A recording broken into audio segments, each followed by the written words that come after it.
Welcome to Imani Guest Houses, your perfect home away from home. Our spacious guest rooms are designed to provide you with ultimate comfort and relaxation, complete with hot showers and free Wi-Fi. Enjoy mouth-watering meals served in our charming dining area with friendly staff at your service. Rest assured that your vehicle is safe and secure with our ample on-site parking space. Unwind in the serene outdoor terrace while enjoying the scenic surrounding, and our friendly staff is always on hand to ensure your stay is nothing short of amazing. Located along Webuye Kitale Road opposite St. Joseph's Boys High School and 1 kilometer from the Kitale Airstrip, it is uniquely located at Imani Radio Ministry Campus near the airstrip and highway. Contact us on 0796 035561 or 0713 093354. Book your stay at Imani Guest Houses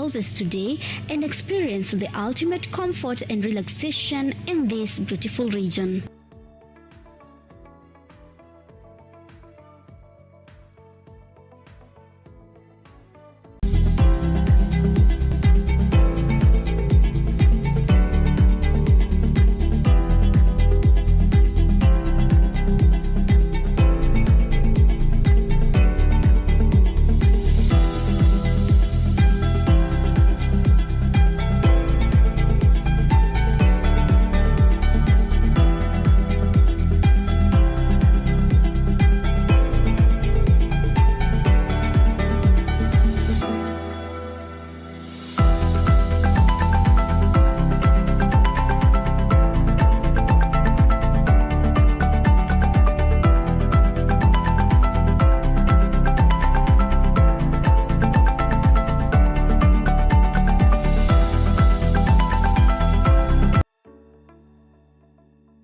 Welcome to Imani Guest Houses, your perfect home away from home. Our spacious guest rooms are designed to provide you with ultimate comfort and relaxation, complete with hot showers and free Wi-Fi. Enjoy mouth-watering meals served in our charming dining area with friendly staff at your service. Rest assured that your vehicle is safe and secure with our ample on-site parking space. Unwind in the serene outdoor terrace while enjoying the scenic surrounding, and our friendly staff is always on hand to ensure your stay is nothing short of amazing. Located along Webuye Kitale Road opposite St. Joseph's Boys High School and 1 kilometer from the Kitale Airstrip, it is uniquely located at Imani Radio Ministry Campus near the airstrip and highway. Contact us on 0796 035561 or 0713 093354. Book your stay at Imani Guest Houses today and experience the ultimate comfort and relaxation in this beautiful region.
Alright, thank you so much for choosing and watching Imani Television. This is the #1 TV station that builds your faith in Jesus Christ. Welcome to News Hour. I hope you had a restful and a lovely weekend. Welcome once again to our weekdays news bulletin. We have a lot lined up for you tonight, including a look at the memorial service of the 1998 U.S. Embassy bomb, and many more stories making headlines in the country. Before we begin, make sure that you have hit the subscription button on our YouTube channel at Imani Television and follow our Facebook page as well at Imani Television to keep you posted and informed. Let's get our top stories tonight. Tutakuwa tumepanda miti bilioni 15. Nafikiri mnajua kwamba tuko na shida hapa Narok Town. Wakati inanyesha maji natoka huko juu na kuweza kubeba miti mingi. Si kweli? Lakini tukipanda miti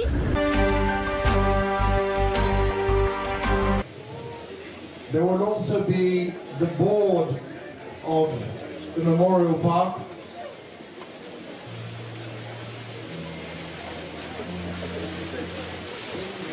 All our speakers, Christopher Machin.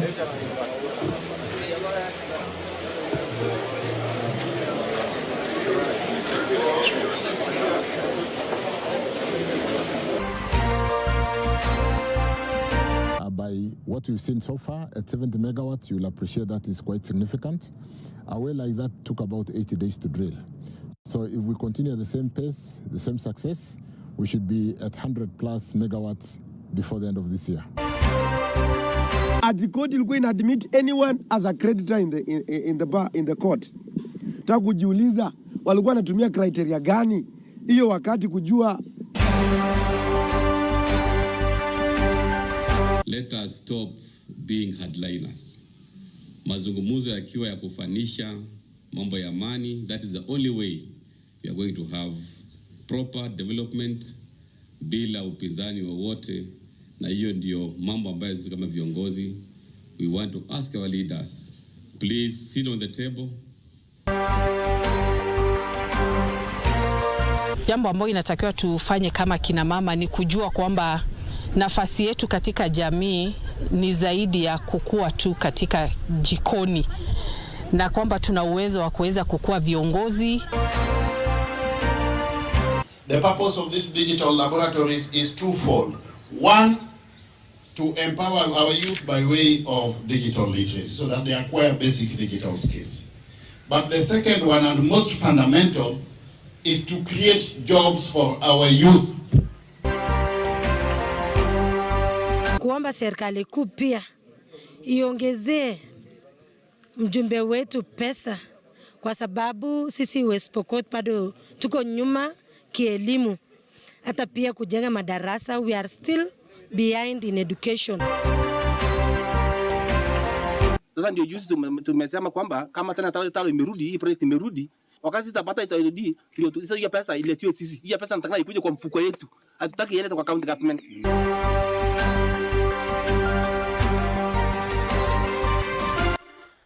All right, welcome to the broadcast. My name is Barasa SAENYI and our sign language interpreter is Phyllis Merikwa Arunga. We begin, and Kenya today and the rest of the world join in mourning the loss of lives and and to mark left by the terrorist attack in the U.S. Embassy in 1998. Most leaders showed up at the Memorial Park in Nairobi. The deaths included American, Kenyan, and Tanzanian foreign service personnel doing what the foreign service does every day to promote peace, support prosperity, and protect American citizens while advancing a broad range of U.S. interests in countries all over the world.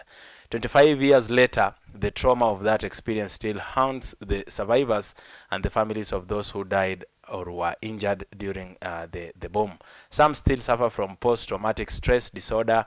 There are those who may be able to achieve psychological closure by putting such a tragic experience behind them. But for many of them, who, with intense events of August 7th in 1998, are seared into their memories and cannot be forgotten. Let's watch what went down during the memorial service. With their eyes. Ruth Gitu works with George Gige for the Bomb Blast Forum. And Grace Kuna works with Rachel Siango for the Eyesight Forum. Steps taken in the fight for compensation.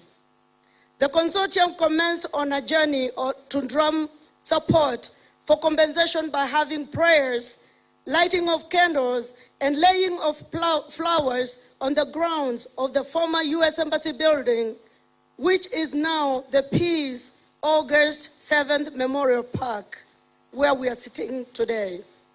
The prayers have been taking place every 7th of the month from January of this year, and we still continue.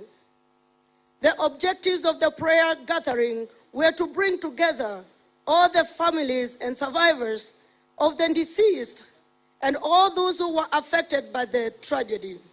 The consortium believes that the efforts will bring to the attention of the world the great injustice and discriminatory practice by the United States government, which only compensated its own citizens, employees, and third-party contractors who were affected by the bombing. The consortium also sought legal redress of the matter in the Kenyan courts through a legal suit in which the survivors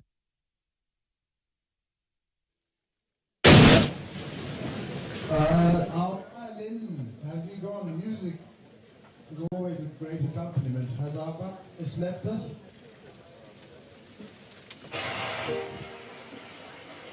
Oh, no, we've got the teacher service commission choir. Sorry. There will also be the board of the Memorial Park.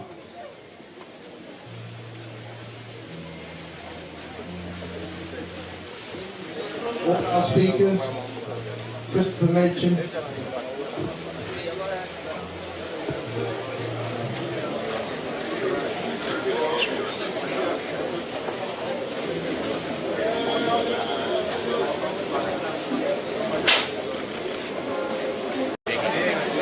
We have a wreath from the Ministry of Trade and Industry. We have a wreath from the Ministry of... Now, police were forced to use tear gas to disperse protesters in Mumias after they took to the streets to protest against what they call impunity, political witch hunt for some investors in the sugar company. Led by MP Peter Salasia, the residents have called for the revival of the company for the betterment of the lives of those in the sugar industry. Let's watch.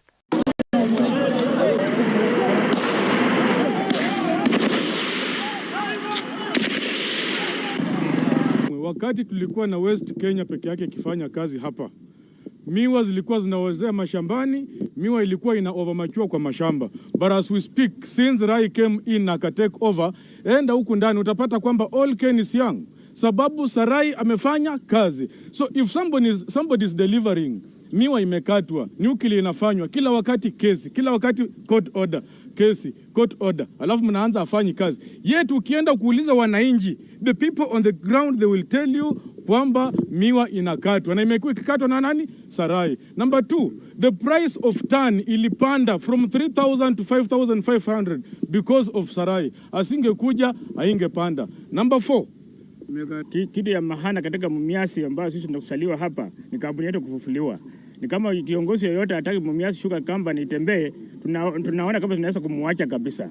Sisi hatuna na kiongozi ambao ni msaliti wa Mumias Sugar Company. Sasa wakati koti inasimamisha huyu investor kutoendelea na kazi, alafu inasikiza wale watu ambao hawako hawajulikani, na hii muda yote koti ilitushangaza ya kwamba ati sasa huyo ati wanataka kuleta another administrator, ati court ilikuwa ina admit anyone as a creditor in the court.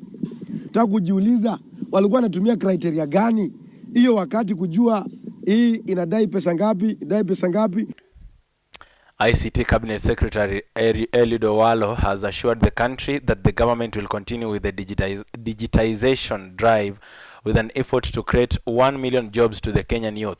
According to the CS, the era of rural-urban migration in search of employment is long gone. Let's watch. For a start, we are partnering with the polytechnics. We are also partnering with the TVET. And moving forward, we will also establish a digital laboratory in each and every administrative ward in this country. A total of 1,450. Digital laboratories. The purpose of these digital laboratories is twofold. One, to empower our youth by way of digital literacy so that they acquire basic digital skills. But the second one and most fundamental is to create jobs for our youth. Today we have got a limited number of formal jobs where you go and sit in an office. The jobs, the place where we have got an abundance of jobs is the digital space. So through this program, it is the intention of government to deliberately and consciously create a total of about 1 million jobs for our youth moving forward. We don't want a situation where youth move from the villages to the town in search of jobs. We want to create the jobs right there in the village. And we have come up with a framework through which we will partner with the National Assembly, work together with the members of parliament so that they help us identify the facilities. We come and install the devices. Now, moving forward, Kakamega Governor Fernandez Barasa has called on government and opposition leaders to prioritize the interests of Kenyans during reconciliation talks. Addressing the residents of Malava area, Barasa insisted on the existence of dialogue and asked the involved leaders to put aside their differences and prioritize the interest of the common citizen. Let's watch. Tunataka amani kwa nchi yetu ili tufanikishe maendeleo. Na tunashukuru sana msimamo ambao Baba Raila Amolo Odinga amechukua na rais wetu William Samuel Ruto. Lakini jambo ambalo tunawasihi viongozi wote ambao wako ile committee ya kuongea, please agree on the agenda of the discussion. Let us stop being hardliners. Mazungumzo yakiwa ya kufanisha mambo ya amani, that is the only way we are going to have proper development bila upinzani wowote. Na hiyo ndio mambo ambayo sisi kama viongozi we want to ask our leaders, please sit on the table. Wacha kuwa na zile cards umeweka chini. Put everything on the table ili mkuwe na kuongea ya kuleta amani nchini Kenya, and that is how we are going to achieve ile mambo ambayo mnaita bottom up economic transformation agenda. That is our plea kama viongozi ili tupate suluhu ya kudumu kwa mambo ya gharama ya maisha ambayo iko juu, na mimi najua viongozi wakiongea. Now, the government, county governments and extension services personnel should sensitize farmers and the public on the need to adopt the tested and tried BT maize to improve production. According to experts, BT is a bacteria that produces proteins that are toxic to certain insects. For that reason, it has been used as a safe microbial for over 60 years to control pests and caterpillars. And as for the images that you can see on your screen right now, Dr. Joel Ochieng, a leader of biotechnology program at the University of Nairobi, says Kenya loses 60% of maize at farm level due to stem borer pest, which the BT maize can address.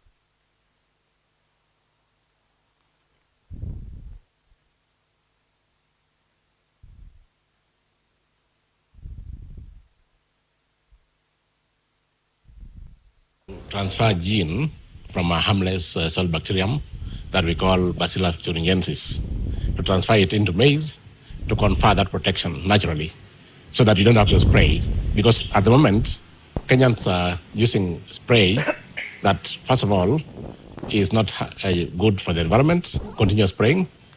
And second, that because of that additional costs, maize becomes fairly expensive at the retail price. As a county, we will want to embrace it so that we get to understand what is it that involved in biotechnology, and advise us that we get out to the public, involve the public, sensitize them of this technology. We're already having BT cotton grown in the Kerio Valley region, and we embrace it because in any case, in terms of digitalization, in terms of communication, breeding of livestock, and day-to-day. Now, rural communities are urged to plant more trees to safeguard against negative effects of climatic change. First Lady Rachel Ruto, speaking at an environmental cleanup and tree planting exercise in Narok County, said the government is ready to work hand in hand with local communities to promote environmental rejuvenation. Leo kupanda miti, ningependa tu kusema kwamba hii miti ambayo tunapanda siku ya leo tunapanda kwa ajili yenu na kwa ajili ya watoto wenu.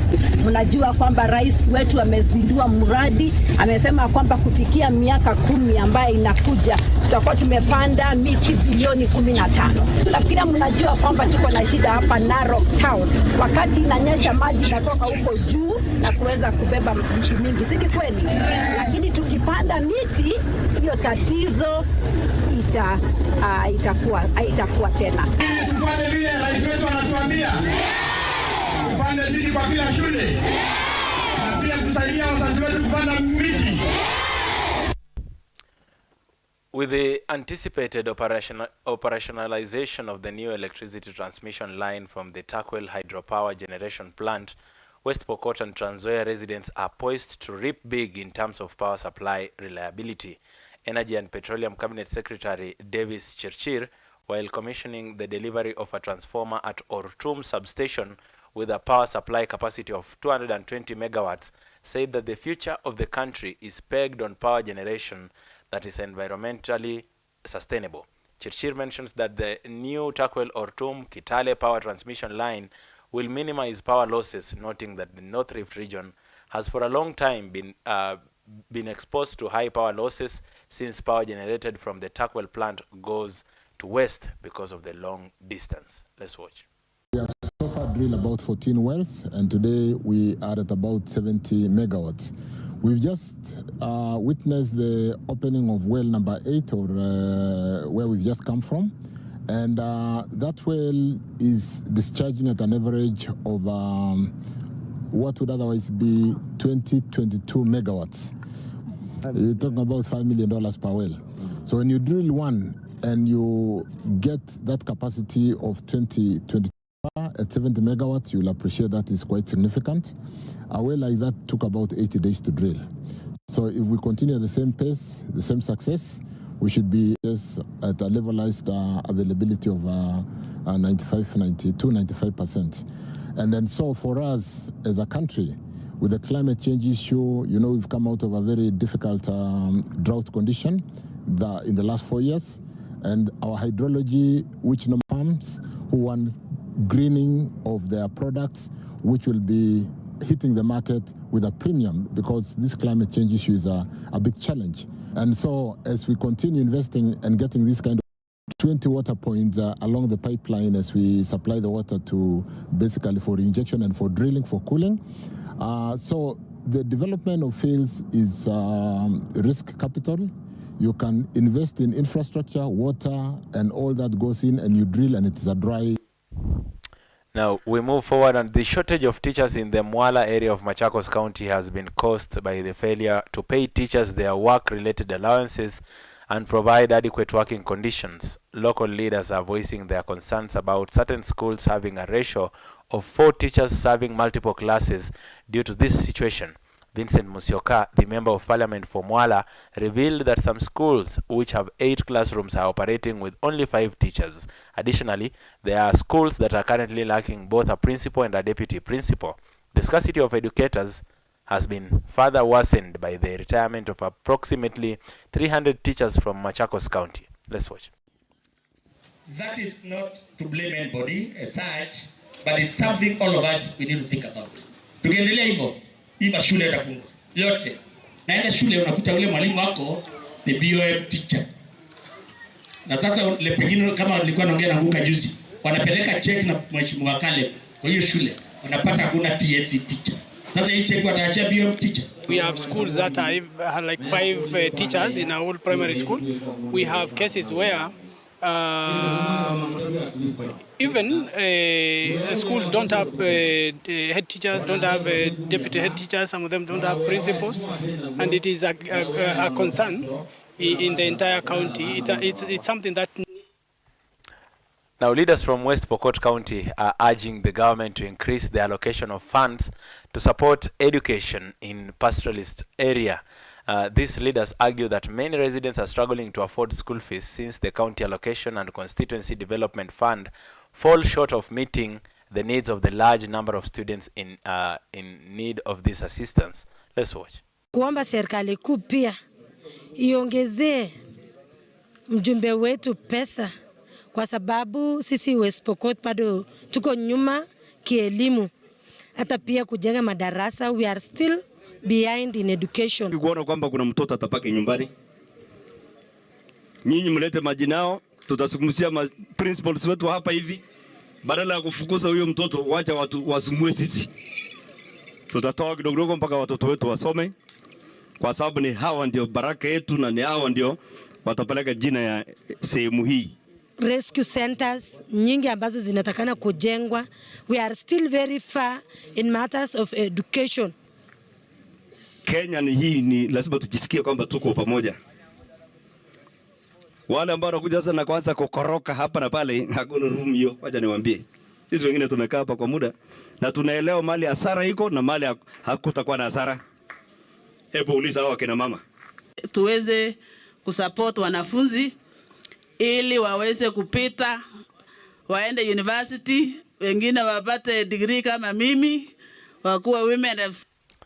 Now from West Pokot County we head to Turkana County, where residents of Lokichar in Turkana County are urging the government to grant them time to register communal land where oil pipelines are being constructed under the LAPSET project.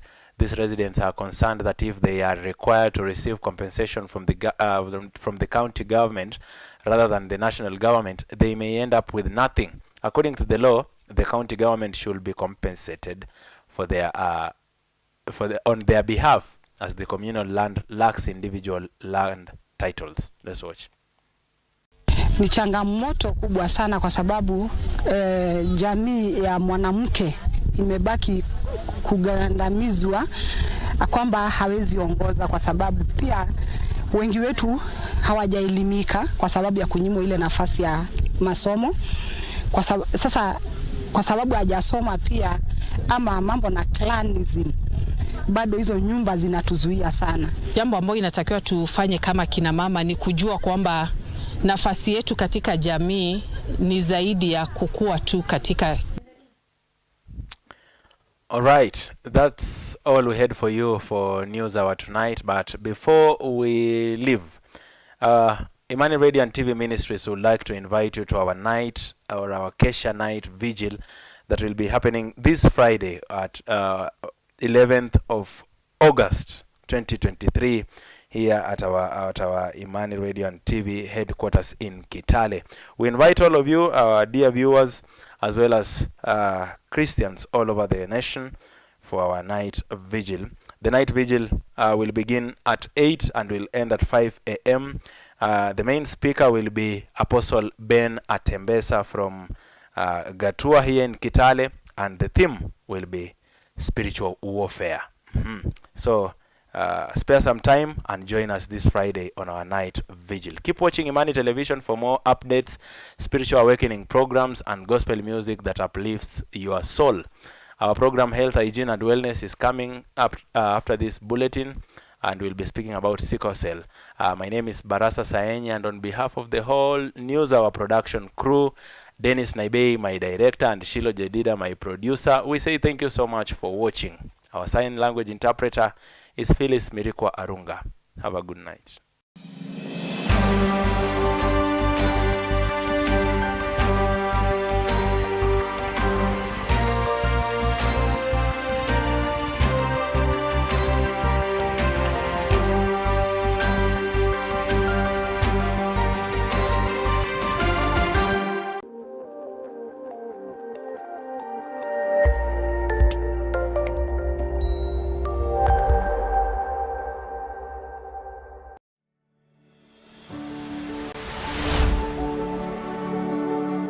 Why are you stressed out? Why are you not sleeping at night? I concluded a long time ago in my Christian walk that the scripture says God never sleeps nor slumbers. And since he don't sleep, ain't no need of me staying up all night.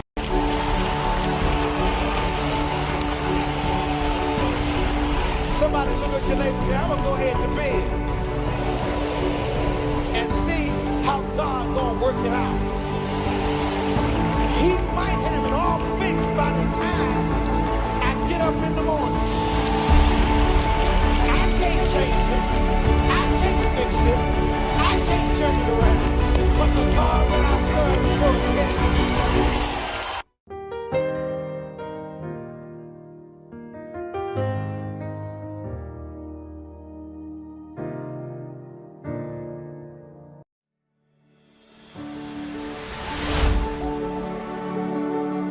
Why are you stressed out? Why are you not sleeping at night? I concluded a long time ago in my Christian walk that the scripture says God never sleeps nor slumbers. And since he don't sleep, ain't no need of me staying up all night.